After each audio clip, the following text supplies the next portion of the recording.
Yo, what is up, guys? It's your boy Bobby Peacock, aka DJ Peacock, coming to give you guys the most vibrant experience through content creation. Today, I just want to share something with you guys, share a gift with you guys.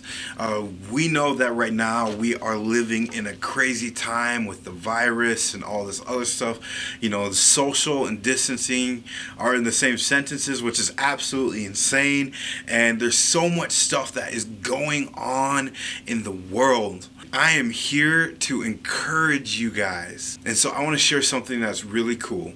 So to give it a little context, I'm going to tell the behind the scenes story or the backstory. A couple of months ago, I had a great friend of mine, Jon Setzer, reach out to me. And he's like, hey man, I want to record a couple spoken words. The sucky part is we only got to record one. But we recorded this one and everything came together so good. John worked on the spoken word for a long time, for years, and to be able to create a really cool, stunning visual to put out there for you guys. He shared it on his YouTube channel. Now, in this time of need, I feel like I need to share it with you guys. I had his permission to share it on my YouTube channel. So here we go. Introducing the greatest comeback. If I told you that losing was a part of life, would you accept it? Or would you jump back in the driver's seat of greatness and race toward victory? You see, we all experience failure. Failure is a part of life. But there would be no comeback story if it wasn't for failure. How about I share with you the greatest comeback? Back in the days of old, there was no sin to corrupt our souls. It was a time when the world wasn't cold and God put his blessing on his people. Communion with God was face to face, but Lucifer was jealous. He wanted to take God's place. And as time passed by, the devil was sly, and with a simple lie, he planted our demise. And on that day, a war began. A chess game of moves around my sin. Relationship was in demand, but my supply was in my sin. And on that day, all hope was lost and I accepted defeat. But little did I know, he had a plan for me. You traded in your crown to take my position. I had nothing to offer you. It was all your decision. He fought for us when no one else would. In fact, he fought for us because no one else could. And while I was chasing money and fame, he became flesh so that he could feel my pain.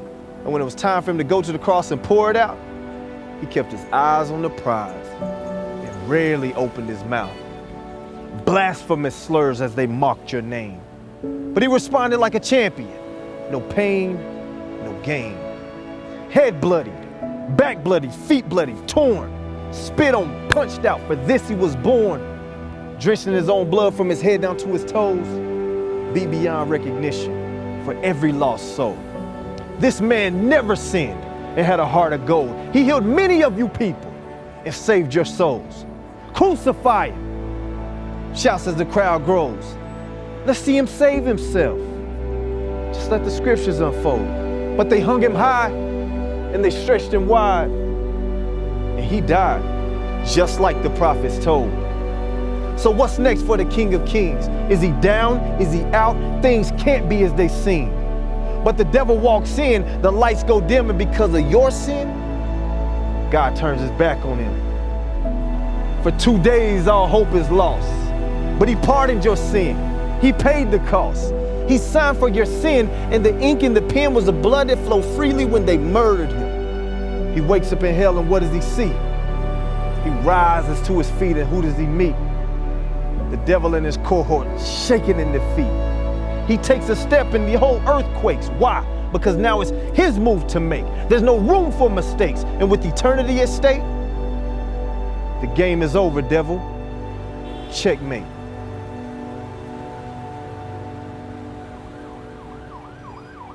Guys, thank you so much for watching that visual that I did with Jon Setzer. Guys, if you have any questions on what he's talking about, please feel free to hit me up on Instagram or here on YouTube or Facebook or whatever.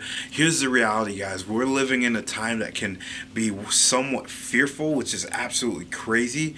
But here's the reality, guys. There's hope. See, just like Jesus claimed victory over Satan, Jesus can claim victory over this, over what you are going through.